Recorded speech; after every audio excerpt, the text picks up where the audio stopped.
নতুন জুলাই সনদ বাস্তবায়নে সুস্পষ্ট রূপরেখা দাবি।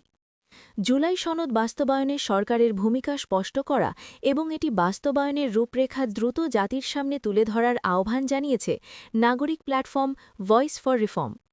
একই সঙ্গে বিএনপি সংস্কার পরিষদ শপথ গ্রহণ না করার বিষয়টি গণভোটের রায়কে খাটো করেছে বলেও অভিযোগ তুলেছে তারা। বুধবার ২৫ ফেব্রুয়ারি রাজধানীর জাতীয় প্রেস ক্লাবে গণভোট ও জুলাই সনদ বাস্তবায়ন নাগরিক ফোরাম আয়োজিত নাগরিক সংলাপে বক্তারা এসব কথা বলেন। সংলাপে মূল প্রতিপাদ্য ছিল গণভোটের গণরায় বাস্তবায়ন। সংলাপে ভয়েস ফর রিফর্মের সহ সমন্বয়ক KM ফাহিম মাসরুর বলেন, জুলাই সনদ বাস্তবায়ন নিয়ে এক ধরনের ধোঁয়াশা তৈরি হয়েছে। সরকার এই সনদ বাস্তবায়নে আসলে কি পদক্ষেপ নিচ্ছে বা ভবিষ্যতে নেবে তার একটি সুস্পষ্ট রূপরেখা জনগণের সামনে আসা উচিত। স্বচ্ছতা না থাকলে সংস্কার প্রক্রিয়া বাধাগ্রস্ত হবে।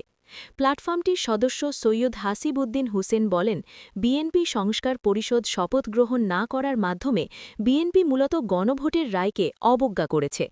জনগণের রায়কে খাটো করে দেখার কোনো সুযোগ নেই। বক্তারা আরও উল্লেখ করেন, গত জুলাই মাসে ছাত্র জনতার বিপ্লবের মধ্য দিয়ে যে নতুন রাজনৈতিক আকাঙ্ক্ষা তৈরি হয়েছে তাকে প্রাতিষ্ঠানিক রূপ দিতে জুলাই সনদের প্রতিটি দফার বাস্তবায়ন জরুরি। গণভোটের মাধ্যমে যে ম্যান্ডেট পাওয়া গেছে তার প্রতিফলন রাষ্ট্রীয় কাঠামোয় দ্রুত নিশ্চিত করার দাবি জানান তারা। সংলাপে নাগরিক সমাজের প্রতিনিধিরা মনে করেন, রাজনৈতিক দলগুলোর অনৈক্য সংস্কার প্রক্রিয়াকে দীর্ঘায়িত করতে পারে, যা দেশ ও জাতির জন্য শুভ নয়।